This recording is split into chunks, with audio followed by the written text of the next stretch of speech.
From electronics to seatbelts, life vests, and emergency exits, all the do's and don'ts of flying. But when's the last time you actually pulled out the safety card and actually followed along? Tonight, what you need to know and a few things the airlines don't tell you as you're taxiing for takeoff.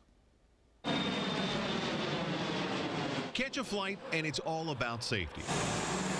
From the moment you arrive at the airport to the moment the jet pushes back from the gate. But by the time flight attendants present their safety briefing, many passengers are tuned out. Before we depart, I'll be giving a brief safety presentation. Some airlines use videos. We got 6 ways open, 737 to overwing, exits off row 11. Southwest safety briefing can sound like a stand-up routine. They all contain the list of do's and don'ts, from the obvious to some things the airlines never really fully explain. For example, why do you need your window shades up for takeoffs and landings? And why do they really dim the cabin lights? Using a retired 757 at Jet Midwest, we enlisted the help of a retired captain and senior flight attendant, each with about 40 years in the skies.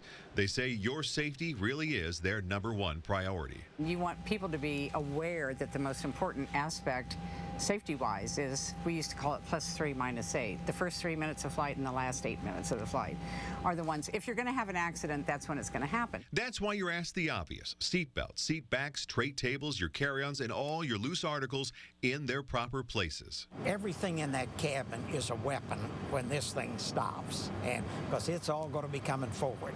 So people having more stuff out and around than they can actually physically use is really a detriment. This is Cactus 1539. It bursts. When Captain Sully Sullenberger pulled off the Miracle on the Hudson in 2009, everyone evacuated safely with a few injuries.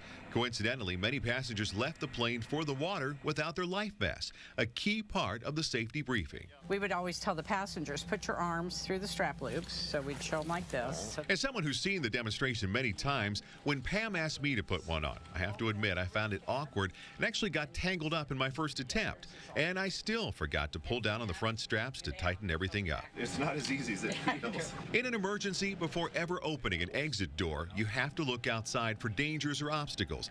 That's why your window shades have to be open for takeoffs and landings. Before you open a door, you look through that window to make sure there's not fire outside.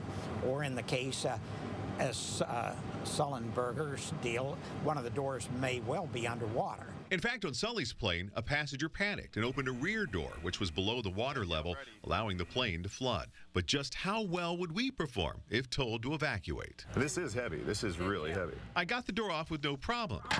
But then Pam and Jim reminded me of something. You ready? Okay, evacuate. It is a lot harder to move the door with 2 frantic passengers sitting closely beside you, so we tried it again, and it definitely makes a difference in such a tight space.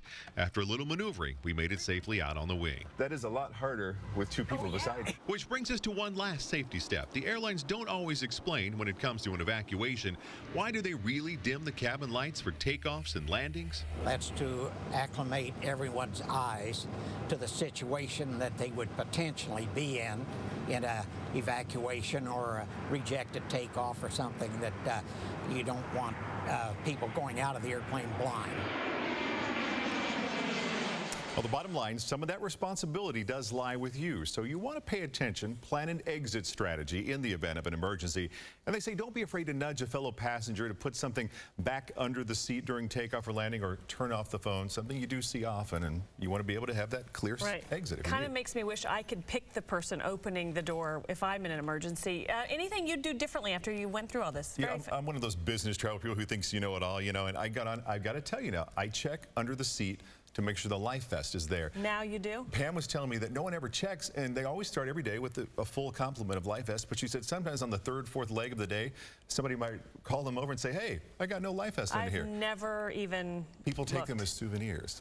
All right, very interesting. Thanks. Thank you.